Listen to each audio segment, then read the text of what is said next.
Hi guys, நான் உங்கள் முஃபஸிர். இன்று உங்களோடு மிகவும் சந்தோஷமான ஒரு செய்தியை பகிர்ந்து கொள்ள வந்திருக்கிறேன். அது என்னவென்று தெரியுமா? இன்று முகநூலில் பரவலாக ஒரு செய்தியை பார்க்கக்கூடியதாக இருந்தது.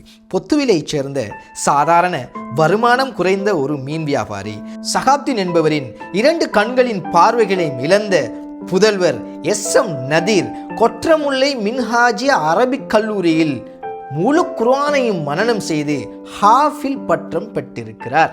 இதுதான் அந்த செய்தி. இறைவன் ஒரு சிலரின் பார்வைகளை எடுத்துக்கொள்வான், சிலரின் பார்வைகளை பறித்துக் கொள்வான், ஆனால் அவர்களின் இதயத்தில் ஒளியை நிரப்பி விடுவான். அப்படிப்பட்ட ஒரு நிகழ்வுதான் இன்று நிகழ்ந்திருக்கிறது.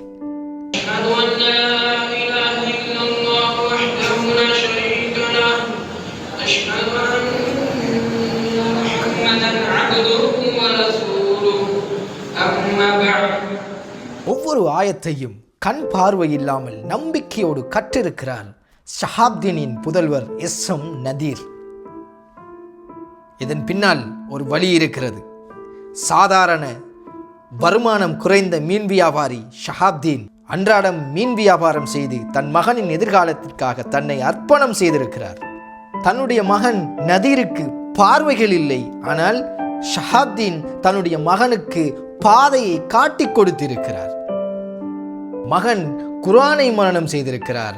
தந்தை சபர் பொறுமையை மனனம் செய்திருக்கிறார். இது ஒரு அதிசய கதை இல்லை, இது அல்லாஹ் காட்டும் பாடம். ஏழ்மை தடையில்லை, குறைபாடு தடையில்லை, ஈமான் இருந்தால் வெற்றி உறுதி. இந்த ஹாஃபில் மாணவனுக்கும் அவருடைய தியாக தந்தைக்கும் நாம் எல்லோரும் வாழ்த்து சொல்லி அவர்களுடைய முன்னேற்றத்திற்காக இறைவனிடம் துஆக்களையும் செய்து கொள்வோம். இந்த காணொளியை உங்களுடைய நண்பர்களுக்கும் பகிர்ந்து கொண்டு உங்களுடைய நண்பர்களாலும் அவர்களுக்குரிய துஆவும் அவர்களுக்குரிய வாழ்த்துக்களும் போய் சேருவதற்கு வழிவகுத்துக் கொள்ளுங்கள். நன்றி.